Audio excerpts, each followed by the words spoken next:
It is defined as a spontaneous, automatic and mechanical response to a stimulus, path of nerve impulse, how the nerve impulse is carried on from the receptor to the effector. It is carried to the spinal cord through the dorsal or posterior sensory root of spinal nerve or afferent nerve fiber. So the spinal cord transforms the sensory impulse into a motor impulse. So the sensory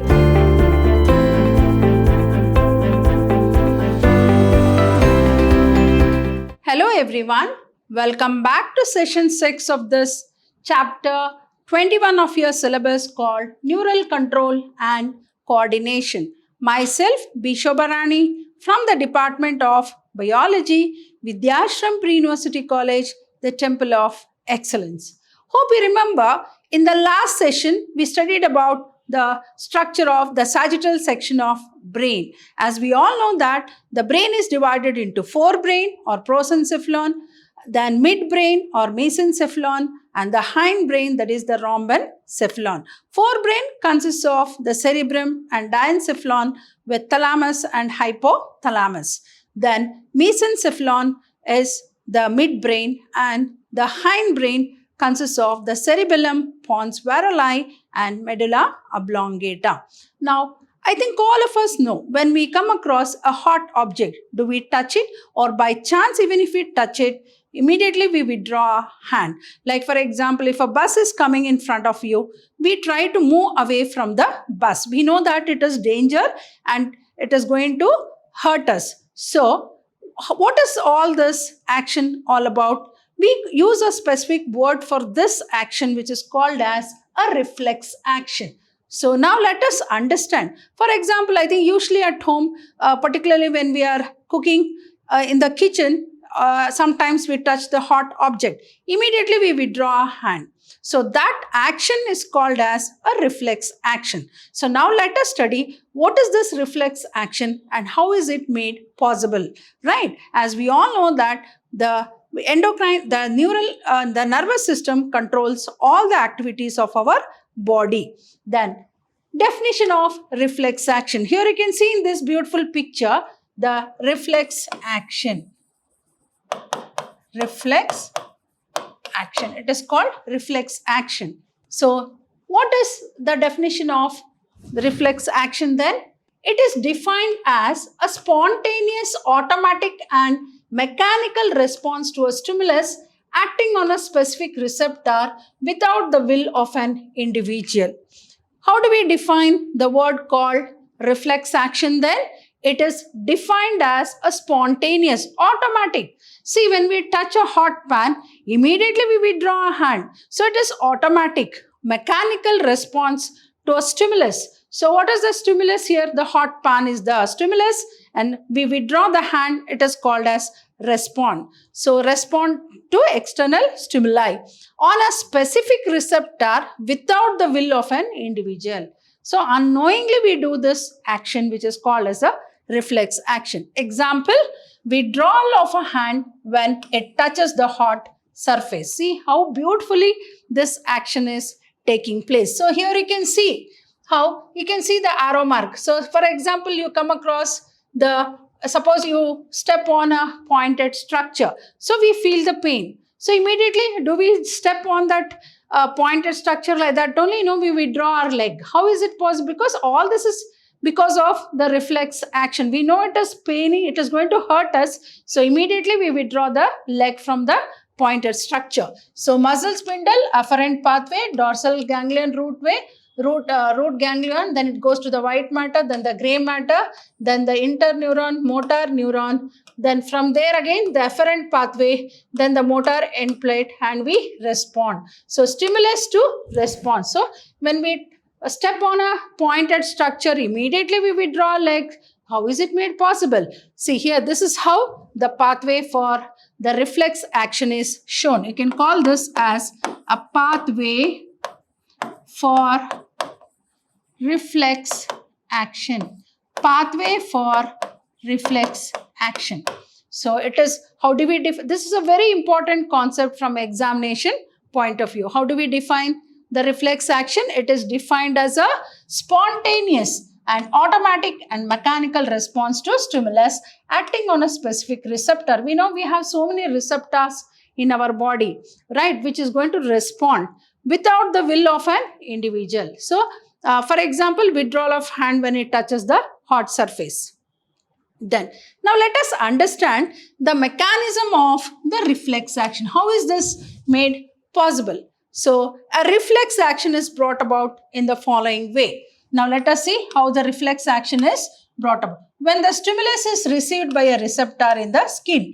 For example, when we touch the hot object, first and foremost, skin. So, the skin will respond. It will get to know that yes, it is a hot surface, right? So when the stimulus is received by the receptor in the skin, receptor is a general term for any type of sense organ. For example, skin is a sense organ, eye is a sense organ, right? So receptor is a general term for any type of sense organ. On receiving a stimulus, the receptor sends a sensory impulse. The skin is a receptor. So what will it do? It will, on receiving the stimulus, here stimulus is what? So here stimulus is, for example, if you take withdrawal of hand from a hot surface.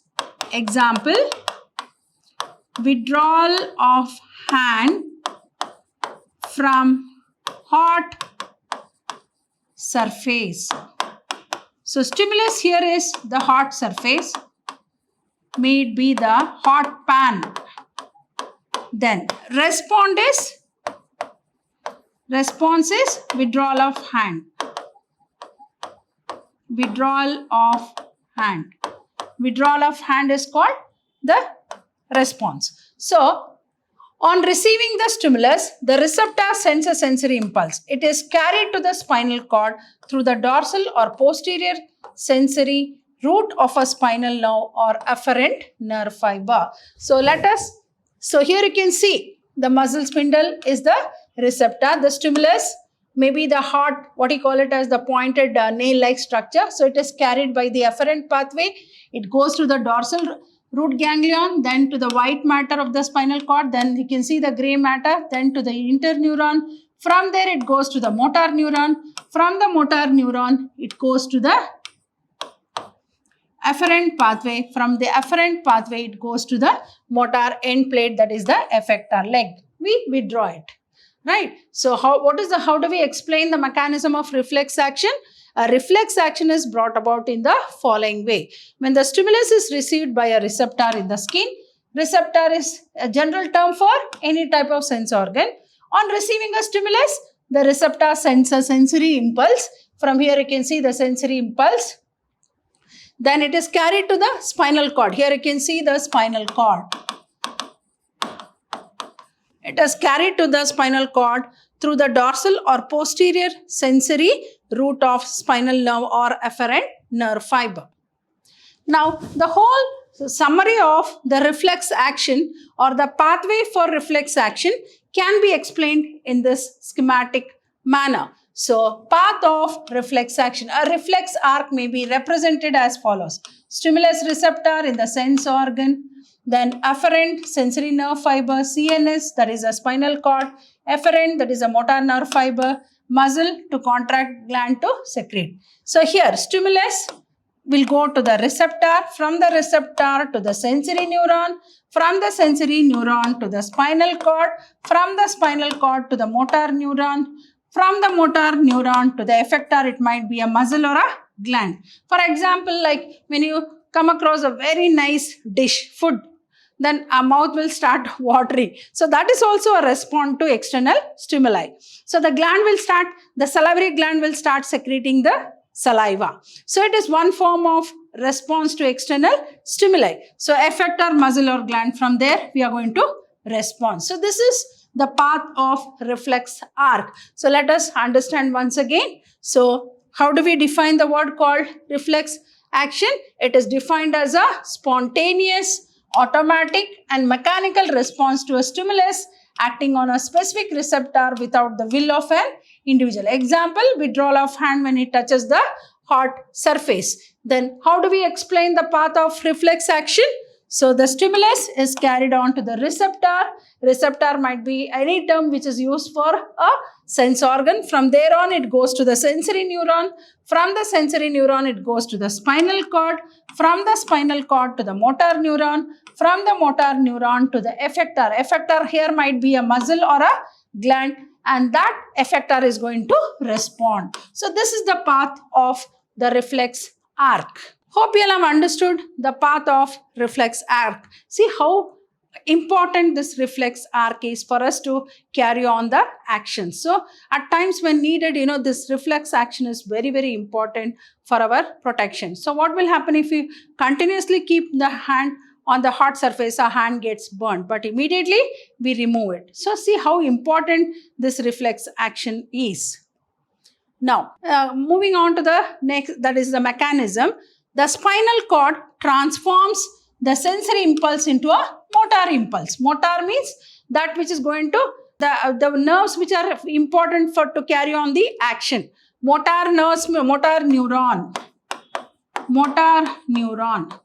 Neurons which are responsible for action.